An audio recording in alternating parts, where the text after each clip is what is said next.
I was really happy to be invited to speak in the sustainability seminar series because sustainability is something that is very important to me in my research because I work on forests and water, forests and the water cycle, and I'm very interested in how forests are sustainable into the future with climate change and things like that. I work in forest hydrology generally, but because I live in Louisiana, as you'll see, wetlands are the most important thing there. It's the most interesting water question, and the most interesting ecology questions are all about wetlands. Because I come from a forestry background, I like the trees, and who wouldn't like to work in a place like this? Actually, this place is very nice if you're in a boat, but there are 3-meter-long alligators at my feet when I took this picture, so it's a little bit dangerous. And before I go anywhere else, I just want to say that what I'm going to show you today is, I'm not going to go very deep into research results, just a couple of things. Mostly I'm going to talk in general about this ecosystem, but there is research results, and these are my co-authors that I could not have done this without. I also could not have done this without the funding that I got for our research lab. Okay, I want to start off with the Mississippi River. The Mississippi River is the source of all things in Louisiana. Louisiana has no bedrock. All of Louisiana came originally down the Mississippi River, so that where we live has been shaped by the river for time immemorial. And unlike the Rhine River, on which we're very close to, the Mississippi River was really wild, a wild river, until much more recently. Maybe only 150 years ago, the Mississippi River was completely wild and unmanaged. And these are 3 maps from historical floods that happened. There's an annual flood pulse on the river, and some of them can get very large. So we're looking at, yeah, I broke it already? No, there it is. So this is Louisiana. New Orleans is here. And this is, I don't know how far to Memphis, 300, 400 kilometers. And the distance across this floodplain is on maybe 100 kilometers. It's a huge floodplain. And the river has at times during not that long ago history flooded and occupied nearly that entire floodplain. Can you imagine a 100 kilometer wide flood? It's a huge area and a lot of water.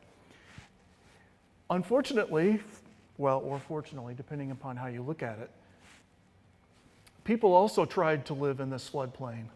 And if you live in Clarendon, Arkansas in 1927, it doesn't feel very sustainable, does it? And so what the people who settled the valley didn't want it to be a wild floodplain with forests, like I would like, let's say, but instead it turned into one of the most important agricultural regions of the US.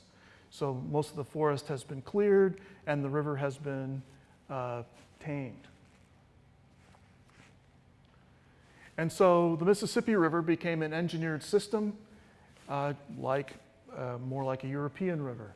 So this is from a really great paper about 12 years old, in which is comparing the Rhine and the Mississippi, which I thought would be a great comparison for today. So on each of these rivers, there are all, a whole list of changes that have happened, both in the floodplain and in the uplands surrounding it, and to the river itself. It's just that on the Mississippi River, we just got started a little bit later than they did on the Rhine, right? But, so you can think about the Mississippi River as like a big Rhine with a little bit younger engineering, but it's become very, very much so. The picture in the background is the lower Rhine in the Netherlands, right? And you can see the entire thing is engineered to keep it where it is, and we don't want it to misbehave.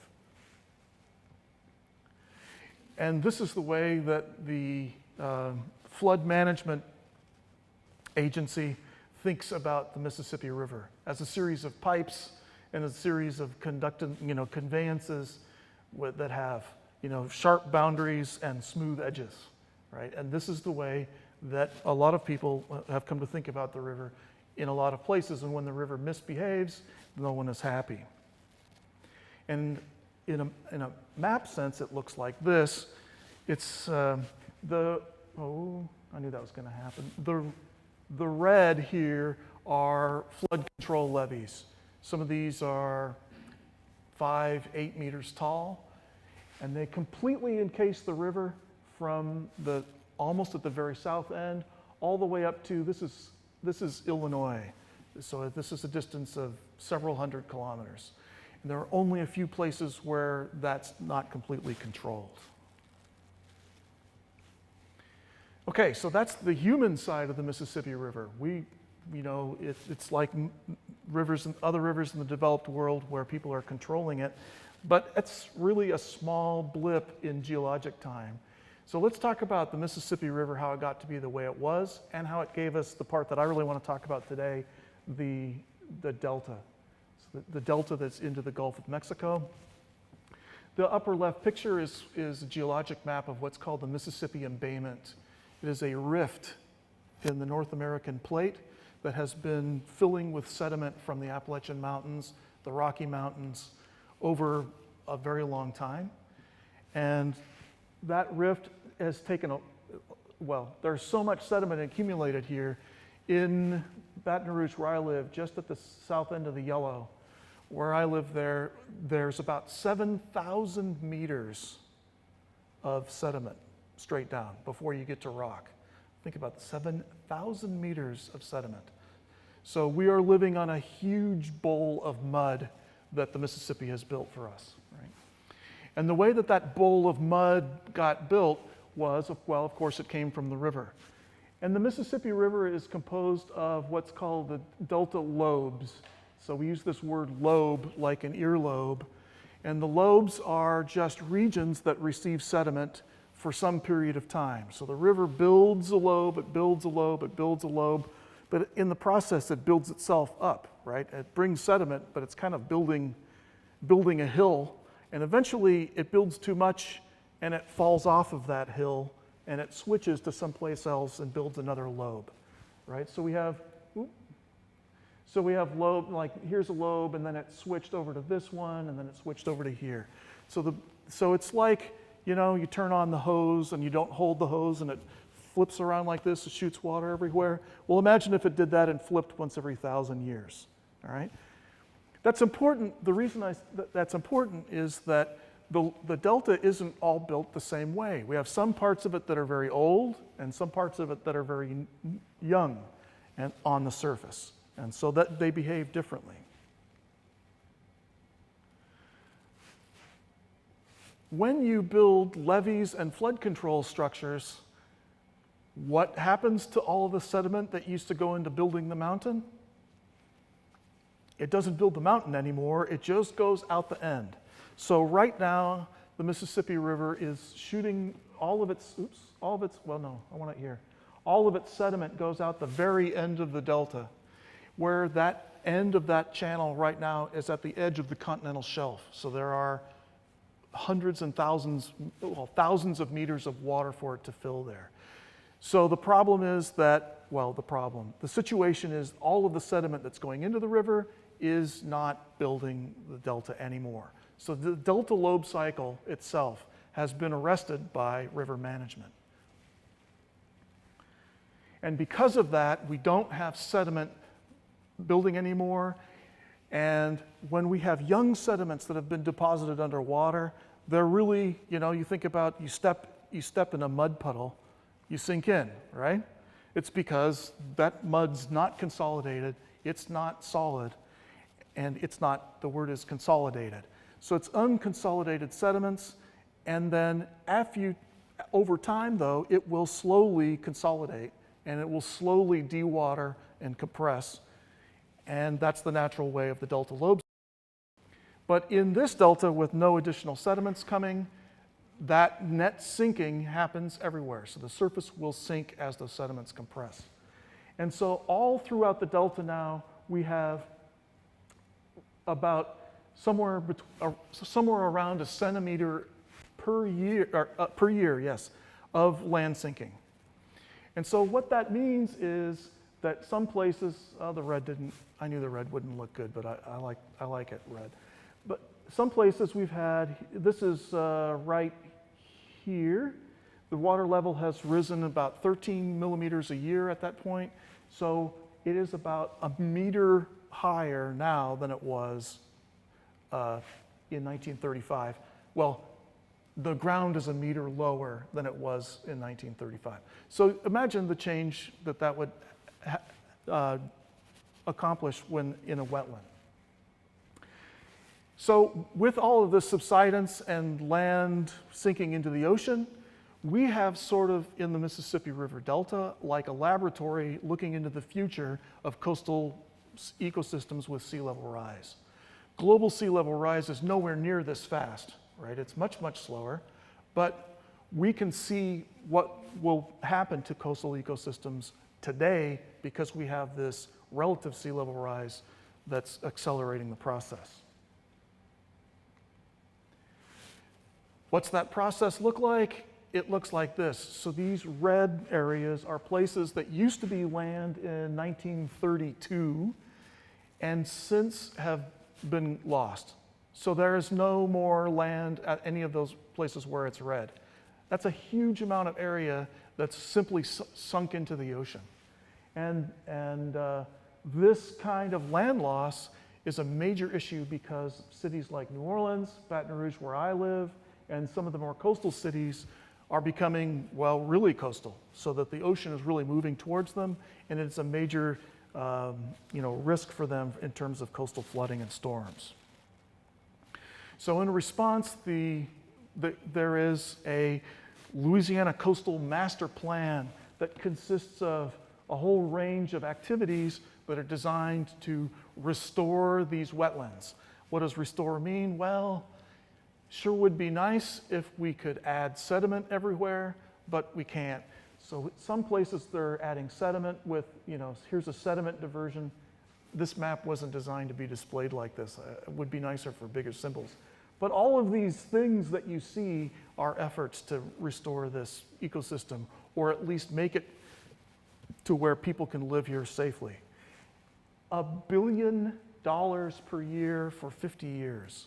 Think about that. That's a lot of money going into coastal ecosystems for restoration. Okay, let's talk about the land upside down. I'm going to get to the coastal forests sooner rather than later. So the way that the delta works, it's a little bit counterintuitive unless you have some experience there. So the highest ground in the river, in the delta, is next to the river, because the river is bringing the sediment. And for the sediment to get out into the delta, it first has to go over the banks. When it goes over the banks, it stops there, it tends to accumulate there. And that's what you see here. So this is the topography. This is the city of New Orleans here. And these are, the dark colors are higher ground. So it might be that this ground is, 3 to 4 meters above sea level. And then as you go away from it, you can, you go down in elevation. And so people live along these ridges. Here's New Orleans again. People live along those ridges because they're the high ground. And as you go down out away from the river into these red areas, this is a color infrared photo. So red means high leaf area and growing vegetation. That's where the coastal wetlands are. So we're living in the delta in a vast wetland with a small area that's habitable by people. And then the differences in the hydrological conditions along that sequence from the natural levee down out into the wetlands look like this. So naturally, the natural ecosystem on the river bank would be what we call bottomland hardwood. It's mixed trees. It's much like the beech oak forest here, but it's adapted for flood conditions. As we go down the slope, we come into swamp forests where they are more adapted to longer term flooding. And then down further still, as we approach sea level, we get marshes. And the marshes just means, coastal wetlands with no trees. And so the difference in elevation between these ecosystems might only be a meter or less. So very small differences in elevation can mean a huge difference in the structure of the ecosystem. Okay, so within the delta then, we have the forested wetlands. They're just a little bit higher than those unforested marshes. They occupy kind of a band that's just inland from the coast. So if you remember this land loss map, you can see that the marshes are the lowest, and that's where most of the land loss has happened. They sunk into the ocean. The forests are just inland from that zone of land loss. And so this has led many people to not really think about the forested wetlands as being as affected by sea level rise and subsidence and all these land loss processes. But in fact, despite this that it's not being lost, we're not really losing the land, we still are losing the forests. And let me show you why. So all of this is just one small section where the yellow means relic. That means that the forests are there, but they can't regenerate. New trees can't become established there because it's too wet. The red means it was once forest and it's now marsh. It's lost, so it's converted. The trees died and there are no more forests there. And only these the green ones on the edge are sustainable, meaning that if there were some sort of a disturbance, that new trees could grow there. But all of that yellow and red, basically, if those trees die for some reason, a storm or a pest or anything, that will be the end of the forest. There will be no more forest there. So we have this forest that's there, it's alive, but it's not doing much. And here is this is showing the volume of standing timber in the entire region. And you could see that it grew and it grew and it grew, and then about 1980 it kind of stopped regionally. Regionally now losses from mortality, from flooding, salt, other things are about equal to growth. So the forest is in a sort of it hangs in the balance. Its future is hanging in the balance. Okay, let me show you what this means so that you can understand the ecosystem a little bit. This is what we would call a healthy coastal forest. It's growing in shallow water. We see brown water here, so this means a lot of sediment.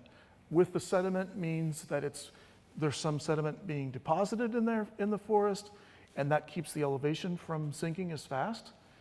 Also, the sediment brings with it nutrients, and because it has sediment in the water, we know that it's flowing water, which means that it doesn't become stagnant, like low oxygen, which is not conducive to good tree growth.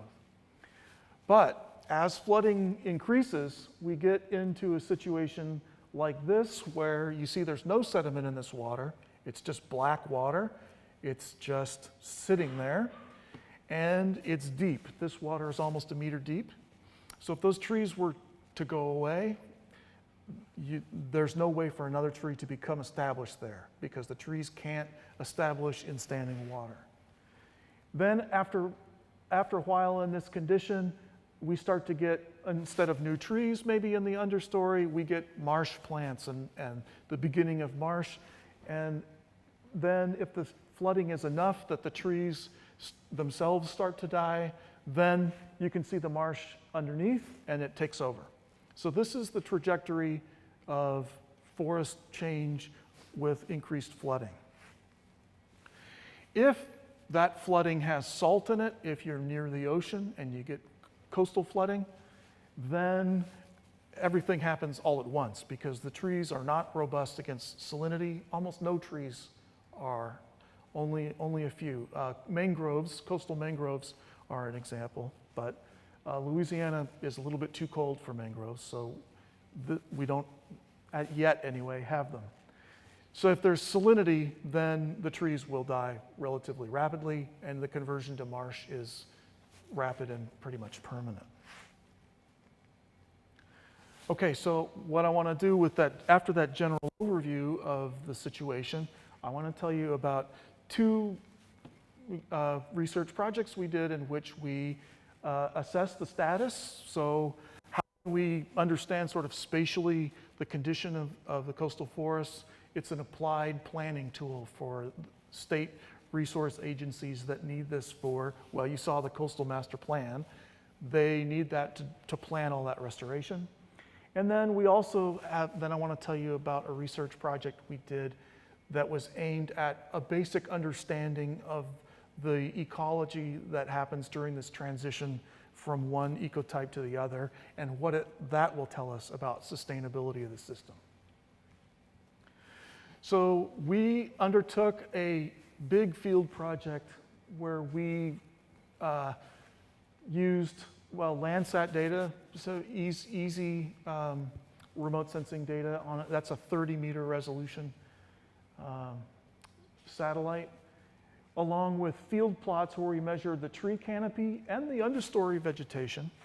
And we used all these to develop a classification map for coastal forested wetlands. And I'll show you the map in a minute, but I want to talk about first about what we found in the field plots. Here is what we classified. So we had, this would be more like a sustainable forest. You see it's full canopy. There's not been mortality in the understory. You see that it's not flooded. And if those trees were to go away, there could be regeneration there. But then we have some forests that are like this, where it's still forested, but in the understory it's flooded or there's marsh grasses, and there are a few trees that have died and it's opening up. And then we have this condition in which it's kind of halfway already transitioned between a marsh and a forest. There are a few trees, but it's losing its condition, its character as a forest, basically. And I don't need to talk about all these data, but we measured a lot of things about these to try to understand the ecological thresholds that those forests were going through. And we found out that in these open forests, their density is all below this, what we call the self-thinning threshold. What that means is that those trees are basically not competing with each other. They're far enough apart from each other that their competition, that they're not competing for sunlight or nutrients with their roots. When forests are very dense with more trees close together, they have to fight for the water, or, well, they don't fight for water, not in these stands. But they have to fight for light and they have to fight for nutrients. When the stand becomes flooded, some of them die, and that no longer is the case. And we lose in the trees per hectare, and the trees become shorter trees because they're more stressful. I want to talk about this crown score. I could explain what that is, but it doesn't really matter. A crown, that's the leafy part of the tree. If you have a high crown score, it's a big crown. That makes a healthy tree. With a low crown score, it's not. That's easy. But notice, so in the full forest, okay, crown score is pretty good. In the intermediate forest, not as good. And in the open forest, what's going on? In the open forest, we have some that are really great, right? Really, the trees look fantastic. And then some where the trees look bad. I didn't understand that at first, and so we worked on why. So then now here's a map of our three classes. So the dark green is about a third of the forest, and that's the full canopy, nice forest. And you can see that in general, that's further inland away from the coast, and the yellow part is kind of the coastal margins. But about 71% of this forest is probably not sustainable currently. That first of all, that's an important thing. Okay, so what are what's going on that creates this differences, and both within the stand and at a broader scale? So the first thing I wanted to focus on is this crown score thing. So this stand looks like maybe you want to go play frisbee or golf or something. It looks really nice. Maybe someone has not been there with the mower for a few weeks, yeah? But actually what you're looking at here is a floating marsh here, and then underneath it at least 2 meters of water. So if you get out of the boat here, and you'll fall through that floating marsh and go away into nothing. So these trees have their roots more than 2 meters below where you see them. And you can see that there are some dead trees here, right?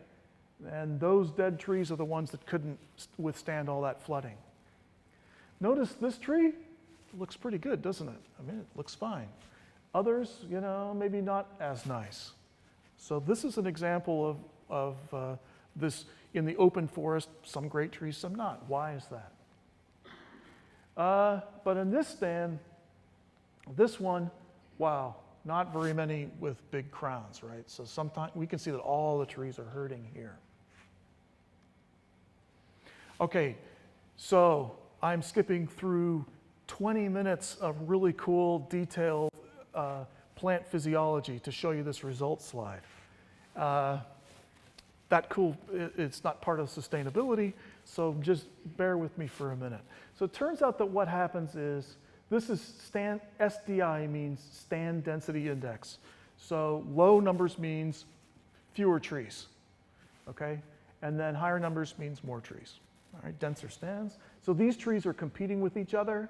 These trees are not. They're spaced out wide enough that they're not competing.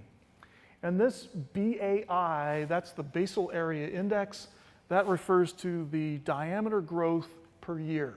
So if you're with a high BAI, just means that the tree grew in diameter a lot that year, okay? And these two panels are the same, except for this is a series of stands that are on a flooding gradient from the dark ones are really flooded and the light ones are not really flooded, okay? And these are on a salinity gradient. So this means they're very salty stands, and this means that they are not very salty stands. Notice that in the salty stands, as you have denser stands, they grow better, right? So that makes sense for salt, because the salt just kills things. And so if you have salt that comes into a stand, you're going to kill trees and reduce the stand density. And the trees that are remaining are going to grow poorer. But if it's a freshwater flooding gradient, the trees that grow the poorest, well, they can do a lot of different things, but at high stand densities, the trees don't grow well. Not because they're in a bad place to grow, but because they have a lot of competition. That's the way that's normal forest ecology. When we have stands that are not as dense, that's where we can get the best growth. There's more variability here. Some of these trees are growing quite poorly. They're in a flooded condition, but they aren't happy. But others of them are growing quite well. So what that means is that even in high flood conditions, these dark colors, the trees can grow fine if they're not in competition with each other and they're not crowded. If they're crowded, then they're just not going to grow well. So what that means is that for the species that we're working with, bald cypress, that species is more sensitive to competition than it is to flooding. I'm going to skip that because we don't need it. So probably what's happening here is that in the open stands, we have some happy trees. In the US, we have this television character named Bob Ross who paints. Do you guys know who Bob Ross is? Julia knows. We have a couple yet? Bob Ross and the happy trees. I used to have a picture of Bob Ross. I took it out because I didn't know whether that would be helpful. But we have some very happy trees in some places, okay? And then we have some others that are unhappy trees. And this refers to just how bad is this site really for growth? Because sometimes the flooding is not really enough to be a problem. Okay? So this means that some of those open stands are composed of vigorous trees. Okay? Where are these things? So as we move forward to closer to the coast, the proportion of stands that are open becomes greater. So out at the coast, we get something like 75% of the forests are these open stands that aren't very good. Those stands tend to be, the reason that they're open is because they tend to have salinity. They're nearer to the ocean. And when we're up away from the ocean, there's very little salinity, and there we have fewer stands that are in this open condition. So probably if we accept that maybe 20% of stands are going to be open because of too much flooding, the difference between here and here, about half of them seem like out at the coast are probably because of salt. Okay, so what's happening, what's the future for the coastal forest? So if we have a forest that becomes wetter, some of those trees are going to die. They just can't handle the flood stress, right? And you've seen stands where they come open. And then we have this, but now what? What's the future like for this stand? Well, we have two paths. It seems like if there's salt and it comes open, well, that's just the first step, and the rest of them are about to go away also, right? So salt water is a one-way path to unsustainability. Whereas if we have increased freshwater flooding, yes, some of those trees will die, but the ones that remain, at least in some places, can persist. This species that we're talking about, bald cypress, is related to the coast redwood. Actually, just right out the front door, kind of, at the Botanic Garden, there's a really nice set of redwood trees. Those trees can live to be 1,000 to 2,000 years old. And so if we have, even in this rapidly changing coastal environment, if we have trees that can persist for hundreds of years, it means that there's a chance that we can have some forest character in this delta, even if it's not to the level it is today. So what that means, is that one episode of mortality does not mean that more will happen. That's a nice thing, as long as there's no salt. Okay, so for the future, if we can keep the salinity out of the coastal forest, we probably have a sustainable system, at least in the sense that there will be trees there. If we get lucky and we find a way to restore the ecosystem with more sediments, more connection to flowing water and things, then we have a chance to go back to the forest that's historically there, and that would be more desirable. But there's an important interaction with the human environment here that's worth mentioning. So right now, do you remember that most of the ridges within the delta, the high elevations, are occupied by cities and farms? They're not forested. And because of subsidence, rising sea level, we are building not only levees that protect from river flooding, but we're also doing what we call the back levee at the coastal side of cities. Until 50 years ago, most cities and areas in the Delta didn't have this, but now we're building them because the changing environment is making them necessary. One thing that I didn't stress this before, but out at the coast, those soils are made dominantly of organic matter. So that means they're made up of the dead seagrasses, or not seagrasses, but the marsh grasses, and the roots and so on. So as those marsh grasses grow every year, some of them accumulates under the water. And research is showing that as sea level is rising, that in many cases, not in all, definitely, but in many cases, the organic matter accumulation can keep up. So that if you have organic marshes, their ability to stay at sea level rise, they potentially can. But for coastal forests, they are not on organic soils. They just don't grow that way, the way that ecosystem works. They're all on mineral soils, and as the flooding happens, there's no ability for them to accrete with that organic matter. They can't rise with the sea level like the marshes can. So as sea levels rise, we're going to find the marshes moving up, up, up, and the trees are going to get squeezed out because they're going to run into that back levee behind the city, and there's not going to be any more place for them to migrate up the hill. The marshes will probably persist, and the forest will go away first. So even though we have, right now, heavy losses of marshlands and not losses of forest, probably the next step is we will see the marshes stabilize in their area.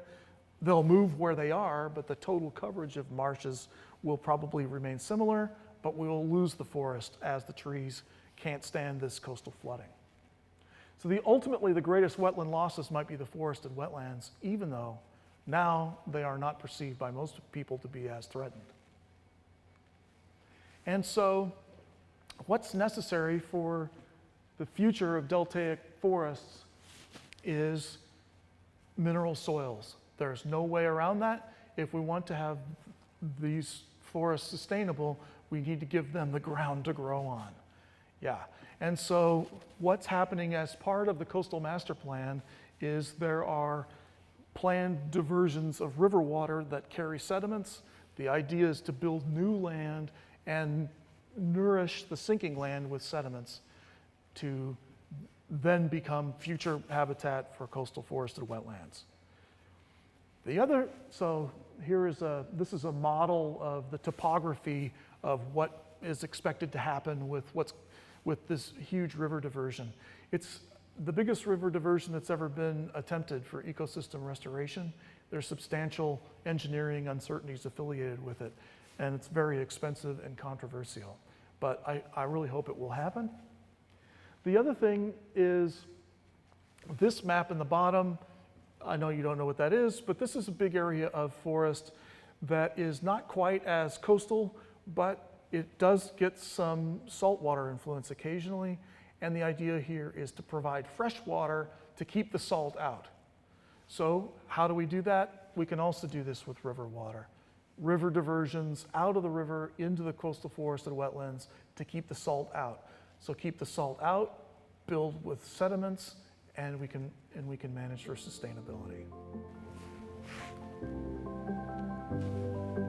And that's the last slide. So thank you for your attention.